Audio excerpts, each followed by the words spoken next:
Hello friends, welcome to Sanvin kitchen. இன்றைக்கி நம்ம கிச்சனில் சூப்பரான டேஸ்டான சிக்கன் கிரேவி தான் எப்படி செய்யலான்றதை பார்க்க போகிறோம்.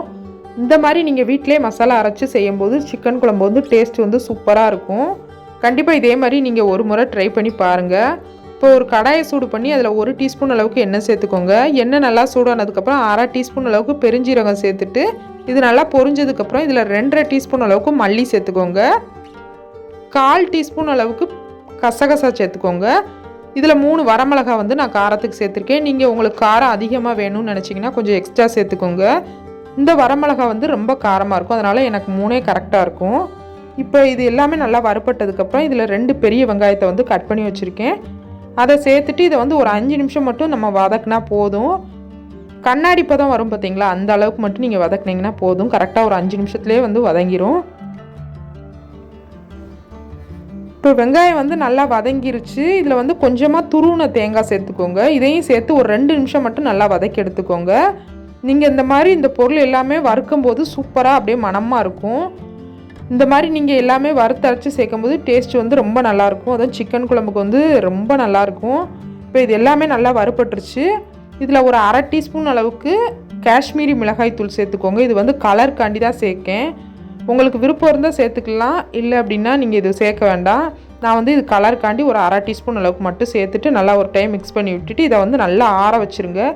இது ஆறுனதுக்கப்புறம் ஒரு மிக்ஸி ஜாரில் வந்து நீங்கள் அப்படியே சேர்த்துருங்க. சேர்த்துட்டு இதை வந்து ஃபஸ்ட்டு ஒரு டைம் மட்டும் தண்ணி எதுவும் சேர்க்காமல் குறகுறப்பாக வந்து அரைச்சிட்டு வந்துடுங்க. நம்ம மல்லி சேர்த்துருக்கிறதுனால வந்து குறகுறப்பாக வந்து ஃபஸ்ட்டு அரைச்சிக்கோங்க. அதுக்கப்புறம் கொஞ்சமாக தண்ணி சேர்த்து நல்லா பேஸ்ட்டாக அரைச்சி எடுத்துக்கோங்க. எந்த அளவுக்கு வந்து மையாக அரைக்க முடியுமோ அந்த அளவுக்கு மையாக அரைச்சிக்கோங்க. பாருங்கள், இப்போ வந்து நமக்கு வந்து மசாலா வந்து ரெடி ஆயிடுச்சு. இதை வந்து அப்படியே ஒரு மிக்சிங் பவுலுக்கு வந்து மாற்றிடுங்க. இதில் தண்ணி கொஞ்சமாக சேர்த்து அதையும் சேர்த்துக்கோங்க. இப்போ அதை வந்து ஒரு ஓரமாக வச்சுட்டு ஒரு கடாயை சூடு பண்ணி 4 டீஸ்பூன் அளவுக்கு எண்ணெய் சேர்த்துட்டு ஒரு நட்சத்திர சோம்பு, ஒரு சின்ன சைஸ் பட்டை, 3 கிராம்பு, ஒரு 1/2 டீஸ்பூன் அளவுக்கு பெருஞ்சீரகம் இது எல்லாமே சேர்த்துட்டு இதில் கட் பண்ணி வச்சுருக்க வெங்காயம் வந்து ஒரு 2 வெங்காயம் சேர்த்துக்கோங்க. கொஞ்சமாக கருவேப்பிலை சேர்த்துக்கோங்க.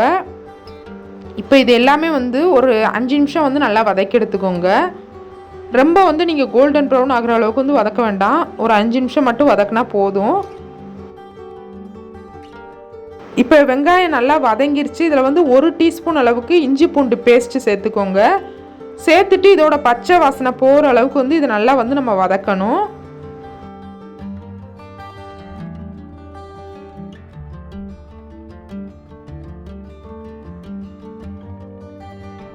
இப்போ இதில் கட் பண்ணி வச்சுருக்க தக்காளி வந்து ஒரு தக்காளி சேர்த்துக்கோங்க. தக்காளி வந்து ரொம்ப அதிகம் சேர்க்க வேண்டாம், ஏன்னா புளிப்பாயிரும். அதனால் ஒரே ஒரு தக்காளி மட்டும் சேர்த்துக்கோங்க. இந்த தக்காளியை வந்து இப்போ நல்லா வதக்கணும். நல்லா மசிஞ்சு வர அளவுக்கு வந்து வதக்கி எடுத்துக்கோங்க. பாருங்கள், இப்போ தக்காளி வந்து நல்லா வதங்கிருச்சு. இதை நல்லா இந்த மாதிரி ஒரு டைம் மிக்ஸ் பண்ணி விட்டுட்டு இப்போ நான் வந்து நல்லா கழுவி வச்சுருக்கேன். மஞ்சள் தூள்லாம் சேர்த்து கழுவி வச்சுருக்கேன். சிக்கன் வந்து 1/4 கிலோ அளவுக்கு எடுத்திருக்கேன். அதை வந்து இதில் சேர்த்துக்கோங்க. சேர்த்துட்டு இதுக்கு தேவையான அளவுக்கு வந்து உப்பு சேர்த்துக்கோங்க. நீங்கள் கறி சேர்க்கும் போதே வந்து உப்பு சேர்த்துக்கோங்க. அப்படின்னா தான் கறியில் வந்து நல்லா அந்த உப்பெல்லாம் இறங்கும். இதில் ஒரு 1/2 டீஸ்பூன் அளவுக்கு வந்து மிளகாய்த்தூள், தனி மிளகாய்த்தூள் சேர்த்துக்கோங்க. ஏன்னா சிக்கனில் வந்து மிளகாய்த்தூள்லாம் இறங்கணும்ல, அதனால தான் நம்ம இதுக்கு சேர்த்துருக்கோம். ஏற்கனவே மசாலாவுக்கு அரைச்சிருக்கிறதுனால இதில் வந்து கம்மியாக சேர்த்துக்கோங்க பார்த்து. நல்லா வந்து இதை வந்து ஒரு டைம் மிக்ஸ் பண்ணிவிட்டு நல்லா வேக விட்டுருங்க. தண்ணி எதுவும் நீங்கள் சேர்க்க வேண்டாம். நம்ம அந்த எண்ணெயிலே வந்து நல்லா இந்த மாதிரி மிக்ஸ் பண்ணி நல்லா வேக வச்சுருங்க. சிக்கன் வந்து சீக்கிரமாக வெந்துடும். நீங்கள் தண்ணி எதுவுமே அதனால் சேர்க்க வேண்டாம். இந்த எண்ணெயிலே மட்டும் வெந்தால் போதும். ஏற்கனவே நம்ம சிக்கனை கழுவி சேர்த்துருக்கிறதுனால அதுலேருந்து வேற கொஞ்சம் தண்ணி விட்டு வரும். பாருங்கள், இந்த மாதிரி வந்து 2-3 டைம் மட்டும் கிளறி விட்டுட்டு நல்லா வேக வச்சுருங்க. இப்போ வந்து சிக்கன் வந்து நல்லா வெந்துருச்சு. இதில் வந்து நம்ம அரைச்ச மசாலா வந்து சேர்த்துடலாம். நீங்கள் இதை சேர்த்துட்டு இதுக்கு எந்த அளவுக்கு உங்களுக்கு தண்ணி தேவையோ அந்த அளவுக்கு சேர்த்துக்கோங்க. இல்லை ரொம்ப குழம்பு மாதிரி வேணும் அப்படின்னு நினச்சிங்கன்னா இன்னும் கொஞ்சம் சேர்த்துக்கோங்க. நான் வந்து இன்றைக்கி கிரேவி பதத்தில் தான் வந்து செய்ய போகிறேன், அதனால் கம்மியாக தான் சேர்த்துருக்கேன். இப்போ இது எல்லாமே நல்லா மிக்ஸ் பண்ணிவிட்டு உப்பெல்லாம் செக் பண்ணி பார்த்துக்கோங்க. அடுப்பை லோ ஃப்ளேமில் வச்சுட்டு இந்த குழம்ப வந்து ஒரு 10 நிமிஷம் நல்லா கொதிக்க வச்சுக்கோங்க. நம்ம மசாலாலாம் அரைச்சி சேர்த்ததுனால 10 நிமிஷம் கொதிச்சாலே சீக்கிரம் வந்து குழம்பு வந்து சூப்பராக ரெடி ஆயிரும். இப்போ 10 நிமிஷம் கழித்து சூப்பராக ரெடி ஆயிடுச்சு. பாருங்கள், இந்த மாதிரி எண்ணெய்லாம் நல்லா பிரிஞ்சு வந்திருக்கும். இந்த மாதிரி ஒரு டைம் நல்லா மிக்ஸ் பண்ணி விட்டுக்கோங்க. சூப்பராக ரெடி ஆயிடுச்சு. இப்போ வந்து நீங்கள் அடுப்பை வந்து ஆஃப் பண்ணிடுங்க.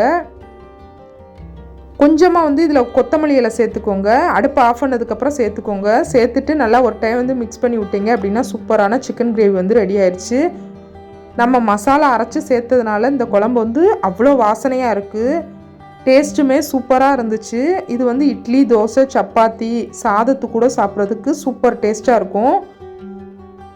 நீங்கள் புரோட்டா கூட இதை ட்ரை பண்ணி பார்க்கலாம். டேஸ்ட் வந்து நல்லா இருக்கும். எல்லா பொருளையுமே நம்ம வறுத்து அரைச்சதுனால டேஸ்ட் வந்து ரொம்ப சூப்பராக இருந்துச்சு. கண்டிப்பாக வந்து நீங்களும் வந்து இந்த கிரேவியை வந்து ட்ரை பண்ணி பாருங்கள். ட்ரை பண்ணி பார்த்துட்டு எப்படி இருந்துச்சு அப்படின்றத மறக்காமல் சொல்லுங்கள். இந்த வீடியோ உங்களுக்கு பிடிச்சிருந்துச்சுன்னா மறக்காமல் இந்த வீடியோக்கு ஒரு லைக் பண்ணிக்கோங்க. என்னோட சேனலை சப்ஸ்கிரைப் பண்ணிக்கோங்க. தேங்க்யூ.